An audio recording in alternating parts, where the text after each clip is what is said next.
So my name is Nicholas Charles. I'm the music director of the Black Dyke Band. That's the conductor. In the olden days, I guess they used to have a resident conductor and a professional conductor. Nowadays, I do it all. It's a great pleasure when I look back at some of the great conductors. When I think of Jeffrey Brand, or I think of even the Godfather being Major Peter Parks. They used to come in for 3 times a year or even 4 times a year at special occasions, and they used to do perhaps 2 weeks preparation, do the contest and then go out, and it used to be really inspiring for the band. My job is very different. It's all-encompassing. I do all the rehearsals, all the concerts and all the contests.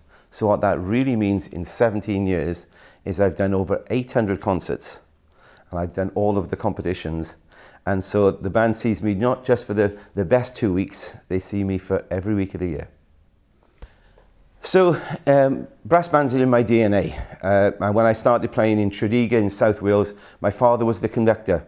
My brother was a euphonium player, and so I guess that whenever I went in the house, there was euphonium on the bottom of the stairs, on the top of the stairs, so there was never any excuse for practicing. My father one day was sitting around the kitchen table, and he said to my mum that he needed to move to the north of England because he wanted his sons to play in the best brass bands in the world. That was on a Monday, and on the Wednesday we moved. Since then, at the time it might have seemed hasty, but I look back and I think he was just bold. I came up here when I was 16. I won the British Solo Championships when I was 16, and I joined the British Open Champions on solo euphonium, the Yorkshire Imperial Band at that time, and there was 2 wonderful conductors there. One was John Price-Jones, and the other was Peter Kitson. Music, for me, it is important. You know, I'm the music director of the most famous brass band in the world, and you know, never mind what you do or how successful you are, everybody always comes to tell you it's always been done before. I never let them get me down because really, they're always really inspiring me. And the biggest, I think, calling card that I could have at Black Dyke is the music commissions. When you look back at the piece of music that have already been commissioned by me for the band, we're well over 150 works. Perhaps the biggest compliment that we could have this year is that the competitions that were for the Grand Shield, for the British Open and the National have all been commissioned by myself and the band. And so we still are pioneering in what we'd like to do. It's interesting that a lot of people call them the Dyke. They were always known as the Dyke. So at the time when I was at Tredegar Junior Band, our professional conductor with my father was Roy Newsom. And so Roy Newsom and Muriel, his wife, used to come and stay in the town. That's all they talked about. I was this person that was in the local pub just listening in awe of all of the stories that go with it. And I remember when Black Dyke came to Tredegar to play, and then the Tredegar Workmen's Club. The tickets were sold out, and you know, everybody just went there. My brother, who had the wonderful task then, he was solo euphonium at Tredegar, and he played second baritone in the same concert. So it's really quite something. But I guess because my brother and I are similar ages, one of us came to Black Dyke and the other didn't. I didn't come and play at Black Dyke. My brother was here for nearly 10 years, and he was the principal euphonium and the bandmaster along with James Watson. But when my brother then decided that after the James Watson era, that it was perhaps time for him to develop his own conducting career somewhere else, he contacted me and asked me, would I like to come to Black Dyke? I said that I would like to come, but I was with the Foden's band at the time. Foden's had just won the national championships for the first time in 40 years. So to say that I was feeling good was an understatement. But James Watson was my friend. And we very often used to have lots of conversations about the Black Dyke Band. I was privileged that I was making most of their records as producer. And so I decided that I'd phone James up and say, you know, I know that he had now finished with the band.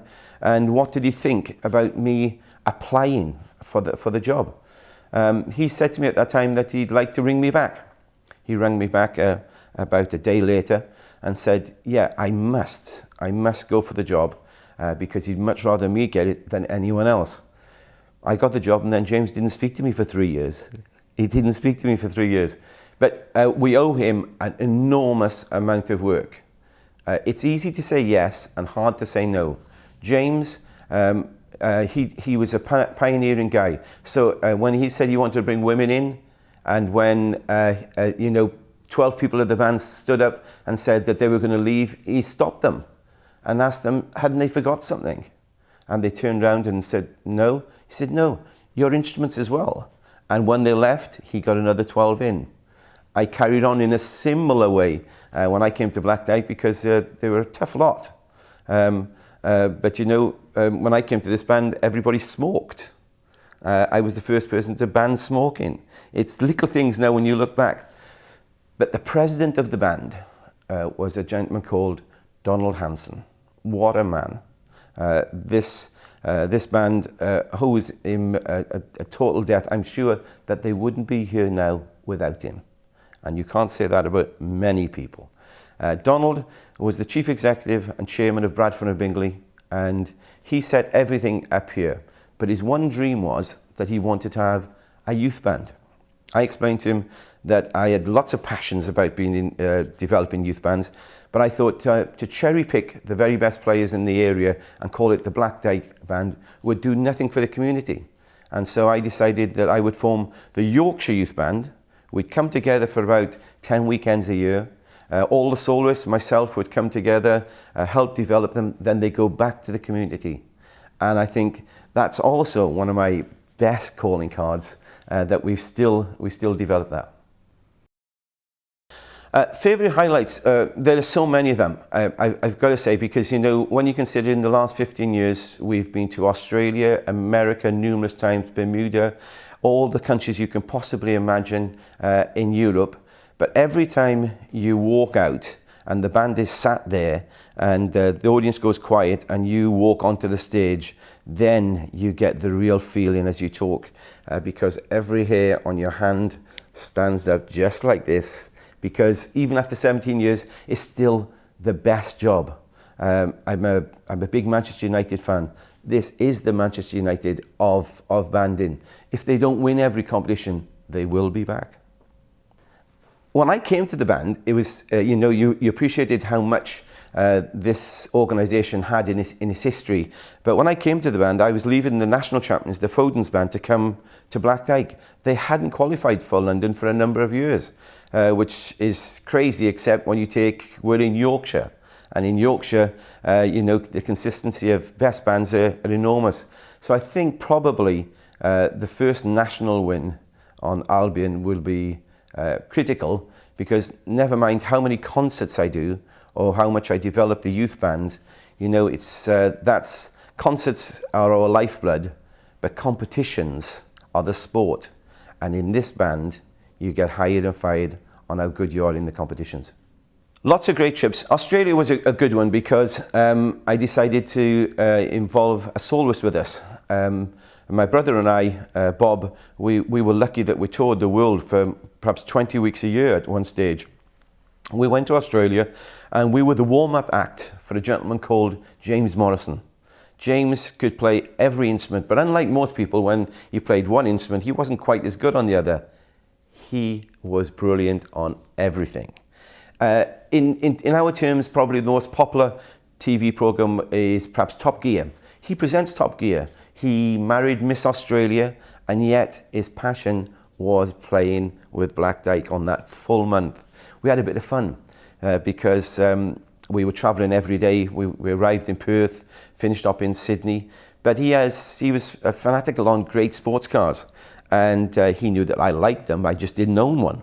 And so one of the times we got on the band coach, and just as I was getting on the band coach, he said, "No, Nick, Maestro, you can't travel on the coach."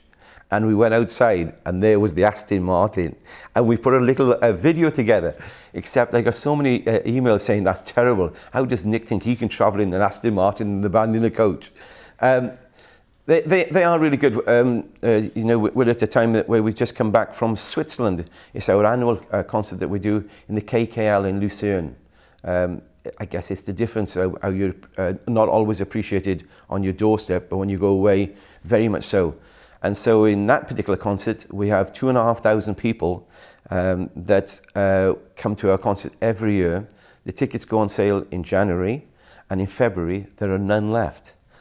A huge difference is that perhaps an average ticket price for Black Dyke in 2016 is probably around about £12 a ticket.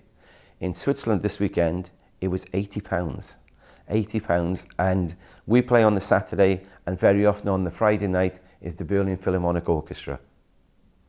I've got some players in the band that I'm so proud of. They're still my players. A person that comes to mind is someone like John Doyle. He was here when James Watson was here, and when I carried on, I developed him as a flugel player. Of course, these players have real characters about them, because I don't just look for the good player. Being a good player is the starting point, but it's their character that when the lights come on will come through. And I remember John was always a great character, and I remember one day he wasn't very happy, and he came down to see me, and we have certain rules which I'll tell you about, but he came down to see me after a band practice, and he came to say, you know, boss, I'm not happy with this, and I think we're doing too many concerts, and so forth. And I could hear that some of the players were outside sort of listening, and when I came out of my room, John was talking to them. And you could hear him saying, so what did you tell the boss? He said, I told him, we're doing too many concerts. He said, and what did he say? He said, I don't know. He said, but he's just told me that I hope I enjoy my new retirement as I'm not a member of the band anymore. And we've remained friends right up till now. But when I came to the band, it's a professional job. Connecting the band probably only occupies 50% of the work. So I had to get a situation where I wanted to be close to the band, but yet separate enough that I could make positive decisions. I have a rule where if a band practice starts at 7:30 at night, anybody can come and meet me from 5 o'clock in the afternoon, but nobody comes to see me after band practice. You might think, why? Well, I think a lot about my decisions that I make within the band. Sometimes I can make that decision when I put it into action. You know, a decision that I've made for the last 3 weeks, let's say, thinking about, they want to respond within 5 seconds. My rule is, if you want to come and see me, you can see me 24 hours later, and normally, after that time, they've had time to think about it, and they come around to the positive way of thinking. I've never travelled on the coach with the band to a concert. I think that's their space. And do I think that they perhaps have little conversations about perhaps some of the music that they don't like with me? Probably they do, but that's their space. Because just like that Brassed-off film, you see the conductor and 2 players of the band, and they're talking to each other, and they say, yeah, I'm telling that conductor, I'm not going to band practice tonight. We've done too many band practices. The conductor comes past on his push bike. He says, see you tonight. I said, of course, see you there, boss. I think it's all about that communication. And so it's not just communicating on one day, 1 week, or 1 year. That's why being the conductor here for the last 17 years, I know I'm the second longest conductor in 160 years. I will always be the second longest because Arthur O'Pearce was here for so long. But so for instance, after every major event, I'll write to the band individually to give a progress report or how I think the performance went. I reward the band when the band wins a competition. I purchase a bottle of champagne for each individual player with their name on. We win together and we lose together, and it's the concerts then that bring us to it. But it is that communication that helps so much. And even in tonight's rehearsal, I know that I'll be meeting people before band so I can understand their challenges. So the band room that we're in right now, when I came, it was pretty derelict. There was one room where the band practiced, which was 300 square feet. The room which now I developed, which was called the Players' Lounge, didn't exist. The library didn't even have a wall that separated it. Now it has a fireproof wall that goes through it. There wasn't the new 21st century band room acoustically treated to allow percussion to come in. It wasn't here. And so when I came, the band had just had sponsorship with the Bradford and Bingley Building Society. But during that time, they hadn't spent anything on the band room.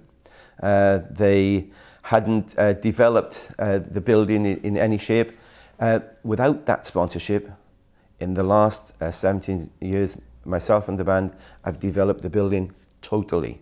It's now friendly for people to come in, and with this extra funding now from the Heritage, it's going to take it to the next level. It's pretty simple. I am a sports fan, and everybody knows that I relate a lot to the great Alex Ferguson, because I think that there's so many things are to do with sport. But perhaps this one should go to Bill Shankly, the great Liverpool manager, who said, brass bands is bigger than life and death. No, it's more than that. It's more than that, because these people here, it's their passion. I have a deal that when they pull their cars outside, and if you bear in mind that the average person travels nearly 200 miles a round trip, they park their old life or their professional life outside, and then when they walk in here, they become musicians. And so when they open the door, the first thing they see is a clock. If they're on time, it's a great feeling. If it's not, you know you're late. There are no other clocks in the band room. When you come up, you put your instrument there, you come into the band room. It's very, very rare we don't start rehearsals early. But as you're leaving this place after working so hard, there's a sign. After working so hard, doing 50 concerts a year, doing at least 2 rehearsals, as you come down the stairs, there's a sign and it says, "Living the dream." And because for everybody here, this is the passion. The future for brass bands in Black Dyke, well, it's a challenge for whatever we do. But in the same way, if we have this now, the Heritage Grant and Lottery that are helping us look to the future, then I've got to develop that. I've got to develop it all the way. I'll think about that again. Through the Heritage Lottery, we can take this to the next level. And I guess there will always be challenges that we've got to do. But it reminds me of another great composer that once stood in front of Black Dyke, and his words I can still hear now. His name was Arthur Butterworth. And he said that he was commenting on how great the music was. But he said, there is only one Berlin Philharmonic Orchestra. There is only one Vienna Boys Choir. And there is only one Black Dyke Band. Younger players, this is exciting. You've got to enjoy everything you do. And so as well as conducting the Black Dyke Band, I'm proud that I formed the National Children's Band. They are members from the age of 8 up to 12. I loved brass bands. I enjoyed it. I didn't go on holiday. I went to the National Youth Band of Great Britain. And as soon as you can get into those clubs, into those bands with your generation, if young players can be in bands with young people, with people of their own age, that's the best thing you can do, because you'll all enjoy it together. So I'm not sure. Conducting Black Dyke is the best job in the world. People don't know what happens behind the scenes when you do it, but it's the best job in the world. And having the best job in the world is the hardest job to keep. It's the one that everybody wants. That's why there are so many conductors that have been here only for 3 or 4 years, or just do X amount of contests. For me, I'm living my own personal dream with the band that I really want. But if I ever left this band, brass bands would still be in my DNA, and I'd still want to be conducting.